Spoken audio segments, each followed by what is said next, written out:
Assalamualaikum everyone. Good morning and welcome to the Inside Scoop, आपका favorite show on everything finance, economics and business. PSX के bulls are showing no signs of slowing down. The benchmark KSE 100 index continued its upward march. फिर से एक और all-time high तोड़ दिया. Index ने touch किया एक इंटरडे हाई ऑफ 153,400 पॉइंट्स और फिर क्लोजिंग दिया 152,665 with an increase of 463 points. ये परफॉर्मेंस इस परफॉर्मेंस ने वेंसडे को एक मैसिव गेन बिल्ड किया ओवर 1200 पॉइंट्स, हाईलाइटिंग जस्ट कि कितना मोमेंटम है मार्केट में. एनालिस्ट पॉइंट आउट कर रहे हैं कि एक बहुत इंपॉर्टेंट चीज़ है, म्यूचुअल फंड्स एक लीडिंग रोल प्ले कर रहे हैं इस रैली में.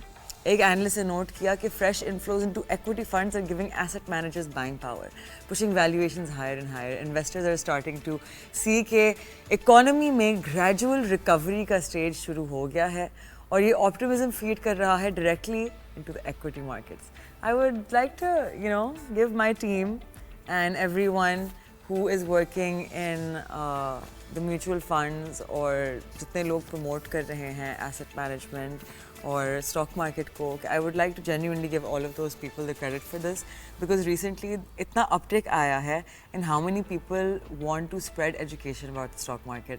और मेरे लिए इससे ज़्यादा खुशी की कोई चीज़ नहीं हो सकती कि लोग actually लोगों को सिखा रहे हैं कि किस तरह से चीज़ें analyze कर रहे हैं, करनी है, किस तरह investment करनी है और कोई conversation शुरू हुई because सबसे पहले चीज़ें एक conversation से शुरू होती हैं and when something becomes a trend and that means कि वो सोसाइटी का एक हिस्सा बनना शुरू हो गया. So thinking of the fact that stock market हमारी सोसाइटी का एक हिस्सा बनना शुरू हो गया, it makes me really really happy. So thank you to everyone who is out there spreading this knowledge.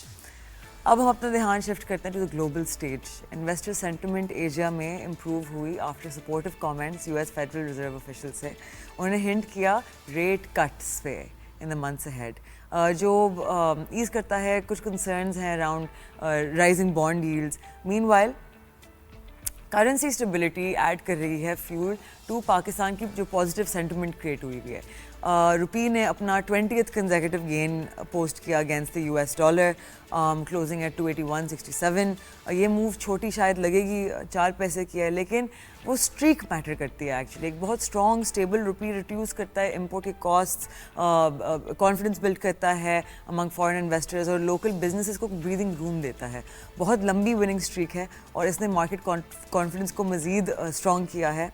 Market से अगर हम थोड़ा दूर शिफ्ट करते हैं तो बड़ी डेवलपमेंट्स आई बीजिंग से, जहां हमारे प्राइम मिनिस्टर शहबाज शरीफ ने लॉन्च किया what he called CPEC 2.0, Pak China B2B investment conference. 21 MOUs worth $4.2 billion were sign. Prime minister ने प्रॉमिस किया cut through bureaucratic red tape and उन्होंने प्रॉमिस किया कि वो प्रोजेक्ट के अप्रूवल्स को स्पीड अप करेंगे. उन्होंने अश्योर किया चाइनीज़ इन्वेस्टर्स को कि उनकी सेफ्टी और सिक्योरिटी टॉप प्रायोरिटी है और कि वो ट्रीट किए जाएंगे as genuine partners in Pakistan growth story. ये मार्क करता है एक बहुत इंपॉर्टेंट शिफ्ट स्ट्रैटेजी में.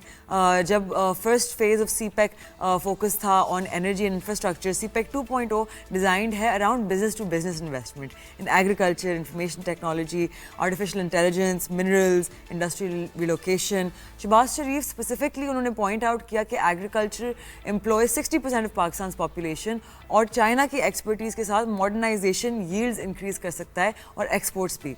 उन्हें ये भी स्ट्रेस किया कि स्पेशल इकोनॉमिक जोन्स एक बहुत की रोल प्ले करेंगे in offering comparative labour and incentives to attract joint ventures. Shahbaz Sharif ने फर्दर कहा कि वो रिकॉल कर रहे हैं अपनी visit to China in 1982. Was he like 20? Anyway, उस वक्त भी उन्होंने कहा था कि चाइना सफ़र कर रहा है सक्सेस से, not failure. And today China is the world's second largest economy, a global military power, and उन्होंने लिफ्ट किया है more than 700 million people out of poverty. उनका मैसेज बहुत क्लियर था कि चाइना की सपोर्ट के साथ पाकिस्तानी कमिटमेंट्स के साथ पाकिस्तान भी ये ट्रांसफॉर्मेशन अचीव कर सकता है. Now let's shift gears to telecom. हमारे पास some fascinating data है. जनवरी और जुलाई के बीच पाकिस्तान ने लोकली प्रोड्यूस किए 17.83 मिलियन मोबाइल फ़ोन्स. इसमें से 8.47 मिलियन स्मार्टफोन्स थे और 9.36 मिलियन 2G फीचर फ़ोन्स थे. Brand wise Infinix led with over 2 million units. On surface पे ये पॉजिटिव साउंड करता है, लेकिन एक बड़ा ट्रेंड एक दूसरी स्टोरी बता रहा है. लोकल प्रोडक्शन डिक्लाइन में है स्टेडली सिंस 2022.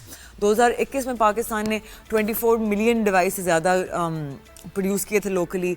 2023 तक ये नंबर 21 मिलियन पे आया, 14% का डिक्लाइन। एंड रीजंस बहुत क्लियर थे, rising interest rates, prolonged economic slow down, restrictions state bank के इंपोर्ट्स के through, then of course PTA का जो टैक्स है। At the same time commercial imports plummet हुए हैं nearly 25 million units in 2020 to just 1.5 million in 2023। तो जो हम देख रहे हैं वो एक कंप्रेस्ड मार्केट है जहां बहुत local production and imports under stress हैं। सबसे स्ट्राइकिंग डेवलपमेंट ये है हाउएवर कि डिवाइस यूसेज पैटर्न्स क्या हैं। स्मार्टफोन पेनिट्रेशन पाकिस्तान में has drop to 59% in 2023 to just 48% this year. Meanwhile, 2G usage has increased from 41% in 2023 to 52% in 2025. मतलब कि instead of moving forward into high-tech connectivity, हम उल्टा 2G की तरफ शिफ्ट हो रहे हैं। इसकी बहुत serious implications हैं toward digital adoption, fintech expansion, e-commerce and actually even basic connectivity. एक कंट्री जो एम कर रही है डिजिटल ट्रांसफॉर्मेशन के लिए वो अफोर्ड नहीं कर सकती स्मार्टफोन यूसेज के डिक्लाइन को।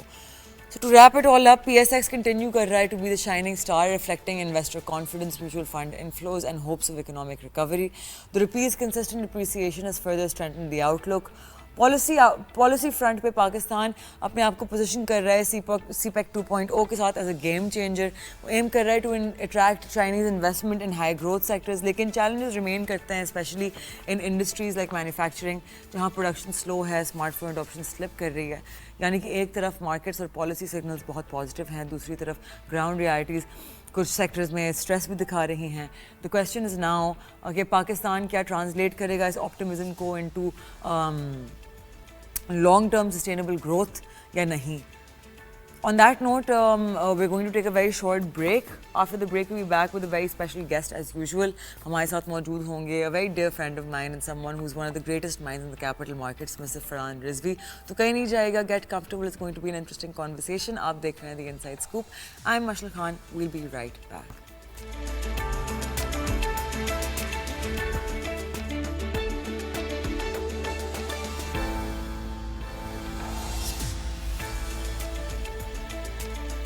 Assalamu alaikum, welcome back and you are watching The Inside Scoop. Break पे जाने से पहले I let you guys know that we have someone very special with us today to discuss, of course, a beautiful place called the Pakistan Stock Exchange. हमारे साथ मौजूद हैं not only someone who is a great mind and someone who has so much experience capital markets में, especially in the stock market, but someone who's a very dear friend of mine. Thank you so much for joining us, Farhan. Thank you so much. Thank you so much for inviting me. So Farhan, सबसे पहले congratulation, stock market 153 cross कर चुकी है, bull run, specially last week roll over का थोड़ा सा effect आया था एंड लोगों ने, लेकिन वहाँ भी आपके बुल्स ने मार्केट को 148 पे पकड़ के रखा हुआ था एंड यहाँ से सीधा 5000 points upward this week toward a beautiful closing इंशाल्लाह टुडे। एंड तो आपकी क्या टेक है? मैंने पर्सनली एक चीज़ जो नोटिस की है ना, इसके एक तो म्यूचुअल फंड्स के स्टैट्स आ रहे हैं कि हमें तो पता है कि हम मार्केट में काम करते हैं कि इन्फ्लोज आ रहे हैं इक्विटी फंड्स में अक्रॉस द AMCs, राइट? आप लोगों के पास भी आ रहे होंगे, हमारे पास भी आ रहे हैं। A bunch of other AMCs have been deploying funds. मैंने पर्सनली एक चीज़ नोटिस की है, ब्लू चिप्स में बहुत इन्वेस्टमेंट आ रही है एंड मेरा जो टेक है इस चीज़ पे वो ये है कि जितना नया इन्वेस्टर आ रहा है ना, वो एक सेंस आ रहा है ऑफ द मार्केट, वो सट्टे के लिए नहीं आ रहा, वो एक्चुअली इन्वेस्टमेंट के लिए आ रहा है। तो वो उन कंपनीज को ढूंढ रहा है जिनकी एक हिस्ट्री है ऑफ गुड मैनेजमेंट, जिसके बेसिस पे वो आगे जाती हैं। एंड देन आप अस्यूम कर सकते हैं कि जब अच्छी मैनेजमेंट होती है तो उनका एक्सपेंशन की तरफ व्यू होता है, अगर एक्सपेंशन पे नहीं होता तो वो अच्छी डिविडेंड यील्ड्स देते हैं। आपका क्या टेक है इस चीज़ पे? सबसे इम्पॉर्टेंट चीज़ ये है कि स्टॉक मार्केट में एटलीस्ट लोगों को ये समझ में आने लगा है कि इन्वेस्टमेंट उसी एवेन्यू में की जाती है जो कि अपने फंडामेंटल रखती है। एक ब्लू चिप कंपनी, चाहे सिचुएशन कैसी भी हो, हमने पाकिस्तान में देखा कि कॉर्पोरेट अर्निंग जो है ना इन ब्लू चिप कंपनीज की year on year massive growth दिखाती हैं। So we talk about banks, we talk about manufacturing companies, we talk about pharma, we talk about any other company जो कि बेहतर management के साथ मार्केट में list हुई है और अपनी परफॉर्मेंस ईयर ऑन ईयर बेहतर ही दिखाती है। सो सबसे इम्पॉर्टेंट चीज़ तो यही है कि इन्वेस्टर को एटलीस्ट ये रियलाइजेशन है कि अगर मार्केट रीरेट हुई है और 3 के मल्टीपल से 8 के मल्टीपल पे आई है और इसमें अब अगर फर्दर किसी एरिया में किसी सेगमेंट में पोटेंशियल बचा है तो वो ज़ाहिरन वही ब्लू चिप स्टॉक्स हैं जिनके जो हाई वेटेज हैं और जिनकी मैनेजमेंट जो है वो परफॉर्मेंस दिखाती है ईयर ऑन ईयर बेसिस पे बेहतर परफॉर्मेंस दिखाती है. So right now what I believe is के जो सिचुएशन हमने थोड़ी सी देखी है रोल ओवर वीक में जो मार्केट में थोड़ा सा एक थोड़ा सा कंसोलिडेशन फेज आया था, उसके बाद मार्केट ने अपने आप को दोबारा से बुलिश ट्रेंड की तरफ मूव किया है. तो आई थिंक लोगों को ये जो रियलाइजेशन है कि working in the blue chip stocks वो ही शायद मार्केट के इस ट्रेंड को कंटिन्यू भी कर रही है कि मार्केट में कोई ऐसे स्टॉक्स जो हैं वो लोग काम नहीं कर रहे उन लीवरेज पोजीशंस में जिनमें पिछले अदवार में या हिस्ट्री में जिनमें कभी कोई ऐसा इशू हुआ होगा या कोई डिबैकल हुआ होगा जिसकी वजह से इन्वेस्टर्स ने अपनी मनी लूज की होगी. So this is the scenario now. Scenario is change obviously और हम देख रहे हैं ये जो इनफ्लो है ये भी काफ़ी हद तक आ रहा है और बेहतर एवेन्यूज में इन्वेस्ट हो रहा है. Lovely.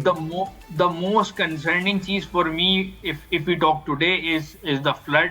I think जिसका शायद implications हमें शायद अभी नजर नहीं आ रही हैं, जो कि मुझे लगता है कि कुछ अरसे में शायद मार्केट को जो है वो थोड़ा सा रियलिटी चेक देगी रिलेटेड टू मे बी अगर हम पोस्ट नंबर्स आएंगे थोड़ा सा रियल पिक्चर सामने आएगी कि पोस्ट फ्लड हुआ क्या है हमारे साथ, तो इसमें शायद थोड़ा सा इम्पैक्ट होगा मार्केट में.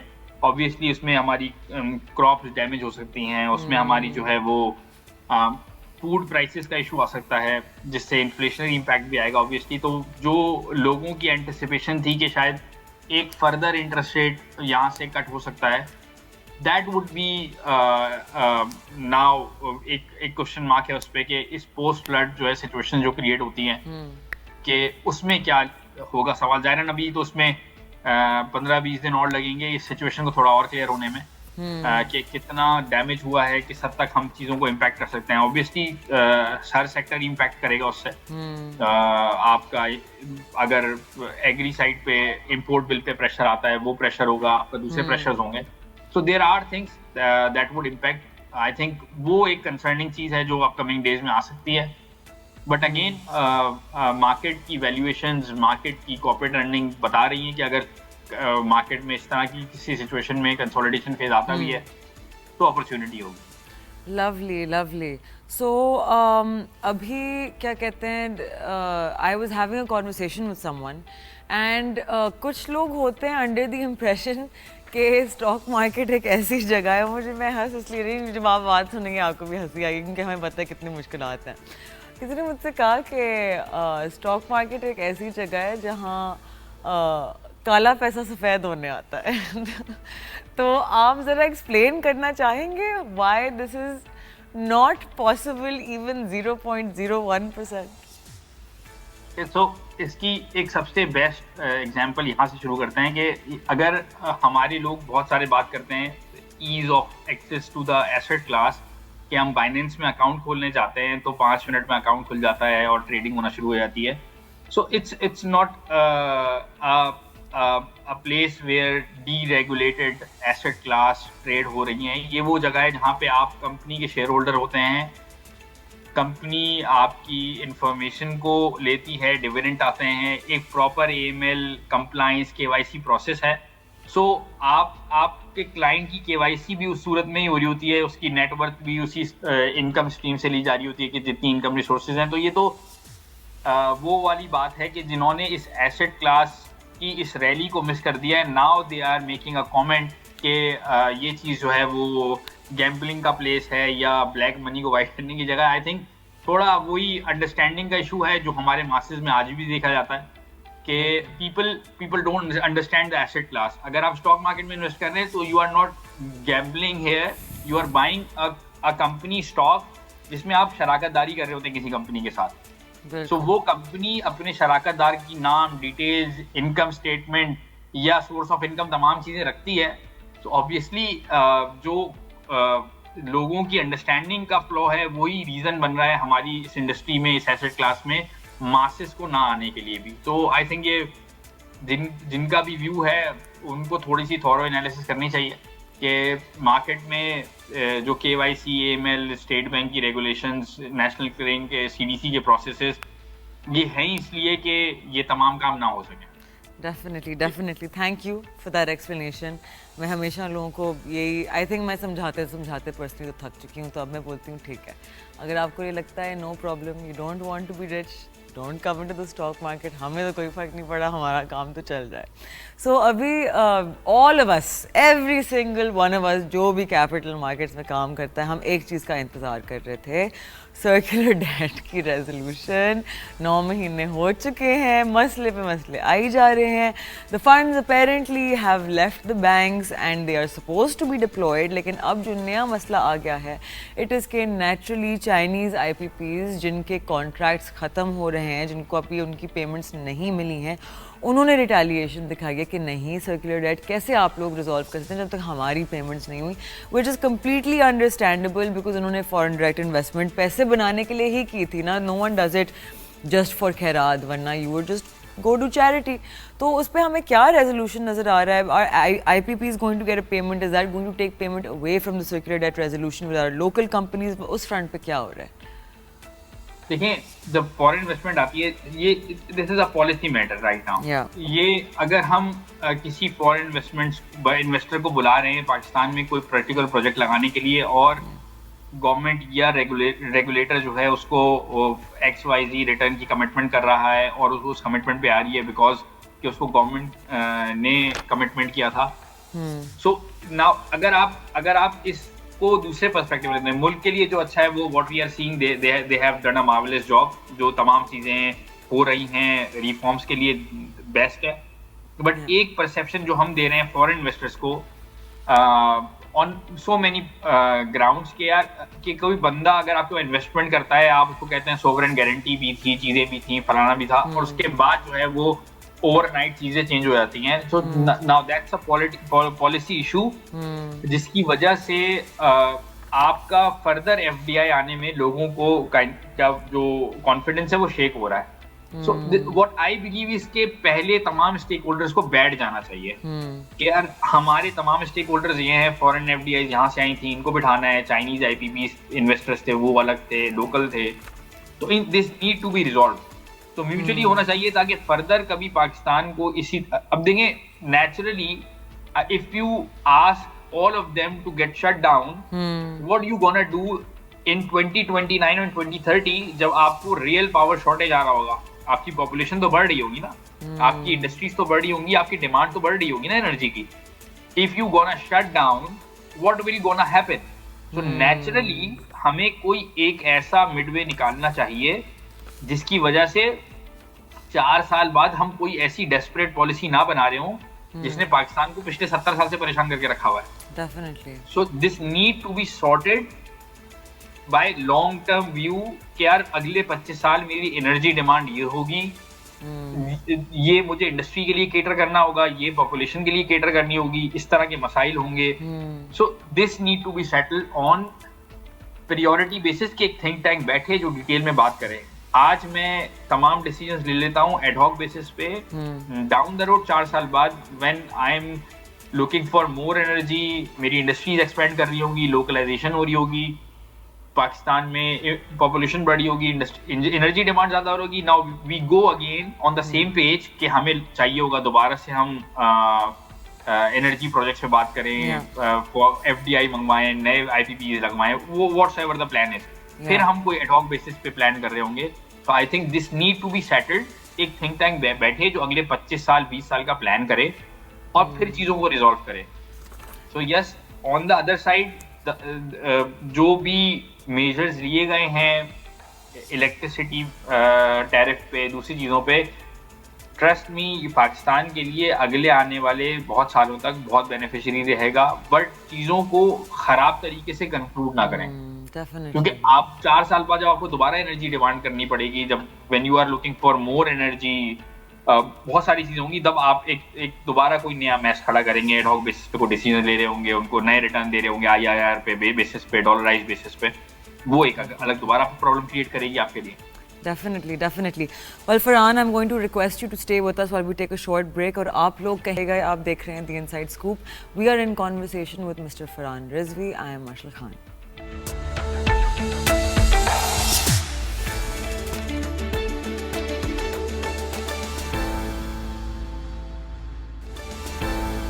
Welcome back. You're watching The Inside Scoop. Break पे जाने से पहले we were in conversation with Farhan Rizvi.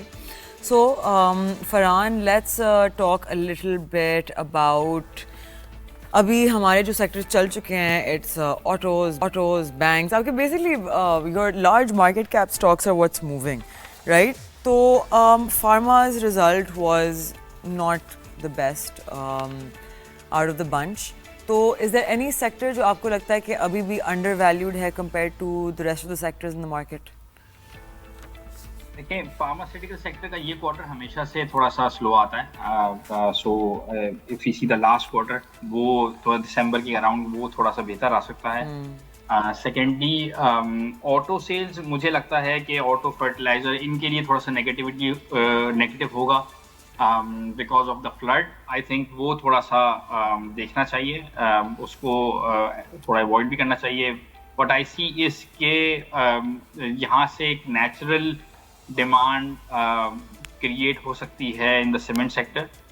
तो वो एक रखना चाहिए हमें व्यू में. बैंकिंग सेक्टर स्टिल हमें लगता है कि यहाँ से रूम है, पे आउट्स अच्छे हैं, नीड अच्छी हैं, तो बैंकिंग सेक्टर भी बेहतर परफॉर्मेंस दिखा सकता है. सो इफ फार्मास्यूटिकल सेक्टर थोड़ी करेक्शन करता है तो मार्केट में मुझे लगता है कि नेक्स्ट क्वार्टर वुड बी बेहतर थोड़ा सा अर्निंग वाइज, तो उसमें थोड़ा उनसे ऑप्शन लेना चाहिए हमें. आई वुड सजेस्ट ऑटोज और फर्टिलाइजर से थोड़ा अवॉइड करना चाहिए. फ्लड इम्पैक्ट जो है वो थोड़ा क्लैरिटी आ जाए चीज़ों पे, फिर उसके बाद जो है आप काम कर सकते हैं. Okay, lovely. तो सिंस जैन एक चीज़ जो मार्केट में कॉन्स्टेंटली जिसकी बात हो रही है, जिसके बारे में अभी रिसेंटली भी फाइनेंस मिनिस्टर ने बात की थी, was crypto regulation in Pakistan, right? हमारे पास we have more than apparently 3 million users, Pakistani nationals, right, जो पाकिस्तान में बैठ के ट्रेड कर रहे हैं डिजिटल एसेट्स. ये सारा पैसा एसेंशली बिकॉज कोई लीगल तरीका नहीं है for USDT buying and to trade. और जो है पीमैक्स, उसका तो मतलब 30,000 यूजर्स के साथ आप क्या ही बोल सकते हैं, right? It's not a viable option. वहाँ स्प्रेड्स बहुत डिफिकल्ट हैं और लिक्विडिटी का बहुत मसला रहता है उनके पास. तो आई पर्सनली फील लाइक कि जब तक पाकिस्तान दूसरे मुल्कों की तरह लाइसेंसेस नहीं देगा इंटरनेशनल ब्रोकर्स को, कमोडिटी और forex brokers, no one saying के ब्रिंग एवरी कंपनी, लेकिन जो आपकी बड़ी कंपनीज हैं जो सही काम कर रही हैं, राइट, जहां बाकी दुनिया भी ट्रेड कर रही है, जिनके मिलियंस ऑफ यूजर्स हैं, उनको अगर लाइसेंस दिया जाए for whatever exchange of collateral आप लोग रख लें इन केस समथिंग हैपन्स, ताकि SECP लोगों को उनके पैसे वापस कर सके, whatever the conditions are. लेकिन until they welcome global brokerages to come here and operate here in the market, तो दिस मनी जो हुंडी हवाला में जा रहा है और हमारे जो करंट अकाउंट में प्रेशर भी डलवाता है और हमारी करेंसी को डिवैल्यूएशन की रिस्क पे डालता है, वो नहीं जाएगा. What do you think is going to happen with the regulation? तो अगर मैं मार्केट की परफॉर्मेंस की बात करूं, पिछले 1 साल में या 2 साल में हमने मार्केट में आई थिंक सबसे बड़ा आउटफ्लो देखा है. I think it's around $226 million हमारी मार्केट से एग्जिट हुए हैं. बिसाइड इसके कि मार्केट में जो है वो परफॉर्मेंस रही है बहुत ज़्यादा. ठीक है, 2024 में तकरीबन $104 मिलियन का आउटफ्लो था, और ये आउटफ्लो फॉरेन कॉर्पोरेट्स की तरफ से था. पाकिस्तान की मार्केट को या पाकिस्तान को as a investment case pitch करने के लिए थोड़ा सा हमें जाहिरन जो ब्रोकर्स कर रहे हैं अपने तौर पे वो तो करते रहेंगे, स्टेट लेवल पे भी ये काम शुरू होना चाहिए कि पाकिस्तान केस को प्रेजेंट किया जाए, चीज़ों को प्रेजेंट किया जाए. पिछले अदवार में भी पाकिस्तान में बड़े इंटरनेशनल ब्रोकरेज काम कर चुके हैं. मेरिल लिंच था, JP मॉर्गन था, हर बड़ा ब्रोकरेज हाउस पाकिस्तान में आके काम कर चुका है. इनफैक्ट बहुत सारे ब्रोकर्स के साथ इंटरनेशनल पार्टनर्स हैं जो फॉरेन ब्रोकर्स काम करते हैं. So on the crypto side I think बहुत दिल्ली दूर है अभी ये रेगुलेशंस बनने में, चीज़ें बनने में इसमें टाइम लगेगा. तो वो उसमें टाइम लगेगा. फिलहाल तो मुझे नहीं लगता कि इतनी जल्दी ये चीज़ें ऑन बोर्ड हो सकेंगी. सो फिलहाल जो है वो आई थिंक फॉरेन इन्वेस्टर्स का कॉन्फिडेंस आना पाकिस्तान मार्केट की केस को पिच करना, Yeah. ये थोड़ा सा ज्यादा होना चाहिए from all the market participants, stakeholders के. फॉरेन इन्वेस्टर्स जो हैं जो पाकिस्तान में बहुत एक्टिवली आया करते थे, अभी तो आप किसी भी ट्रैकिंग इंडेक्स में भी इतनी हाई परसेंटेज नहीं रखते कि लोग आपको जो है वो ट्रैकिंग एरर में भी इग्नोर करना चाहें तो वो कर सकते हैं. सो इन पास्ट एक ईयर में शायद फॉरेनर्स ने तो पाकिस्तान को एज एन अपॉर्चुनिटी ही ट्रीट किया है कि पाकिस्तान से वो एग्जिट ही लेके गए हैं. तो लेट्स सी कि ये इन्वेस्टमेंट कब आती है, कैसे ये टेबल टर्न होती है, कब लोकल इन्वेस्टर्स का जो है वो चेंज ऑफ हैंड होता है. डेफिनेटली मार्केट का नया री रेट अगर आप समझ रहे हैं कि 11 और 12 का मल्टीपल होना चाहिए, so change of hand is required here कि जहाँ पे फॉरेन इन्वेस्टर्स आ सकते हैं, चीज़ें चेंज होंगी. सो मुझे लगता है कि ये इस सेक्टर पे, इस सेगमेंट पे काम करने की बहुत ज़रूरत है तमाम स्टेक होल्डर्स की तरफ से, जो कि अभी मिसिंग है. कर रहे हैं एफर्ट्स, ऐसा नहीं है एफर्ट्स नहीं हो रहे, बट जो होने चाहिए वो मिसिंग है. So, do you have a estimated timeline, your own personal timeline? क्या कब लगता है कब फाइनली पाकिस्तान डिजिटल एसेट्स को रेगुलेट करने की तरफ आएगा? इस पे कोई भी कमेंट करना फिलहाल जो है वो तो कबल वक्त हो जाएगा, बट मुझे लगता है कि अभी वी हैव एम्पल टाइम कि हम इसको रेगुलेशन में लेके आएंगे, तमाम चीजें अलाइन करेंगे. बहुत time. It's really sad because अगर मैं आपको एग्जांपल देती हूँ, for example there's a brokerage named XYZ, ठीक है, और ये लोग कमोडिटीज और फोरेक्स में होते हैं. अब यहाँ करंटली तो पीमैक्स के पास 30,000 अकाउंट है, ठीक है, लेकिन टोटल आपके जितने लोग फोरेक्स और कमोडिटीज ट्रेड कर रहे हैं, that's more than 2 million people. So clearly PMEX has not been able to do that job. ये ऑब्वियसली ये बस नंबर्स की बात है कि एस्टैब्लिश हो गया. अब मैं आपको एग्जांपल देती हूँ. फॉरेन ब्रोकर्स आते हैं यहाँ, the first thing they will have to do is set up their office. They will bring money for capital expenditure. फिर आप एक कंडीशन सेट करें कि आपको लोकल मार्केटिंग के लोग हायर करने हैं, आपको लोकल लोग हायर करने हैं ऑपरेशंस के लिए, आप लोग यहीं मैनेज करें ऑपरेशंस. उससे आपकी एम्प्लॉयमेंट चाहे जितनी छोटी परसेंटेज दे लेकिन बढ़ेगी. वहाँ से आपके जो यूनिवर्सिटी के स्टूडेंट्स यहाँ बैठे हुए हैं, जो हमारा ब्रेन ड्रेन का मसला है, राइट, कि सब बाहर चले जाते हैं in search for better use of the knowledge they have achieved studying in local universities. उनके पास एक ऑप्शन आ जाएगा कि यहाँ एक मल्टीनेशनल कंपनी बैठी हुई होगी एक और एवेन्यू में. डिजिटल एसेट्स की जो ग्लोबल अडॉप्शन है वो बहुत एक्सपोनेंशियल स्केल पे है. Everyone is getting into digital assets and everyone has heard of it, right. ये एक आम चीज़ होती जा रही है.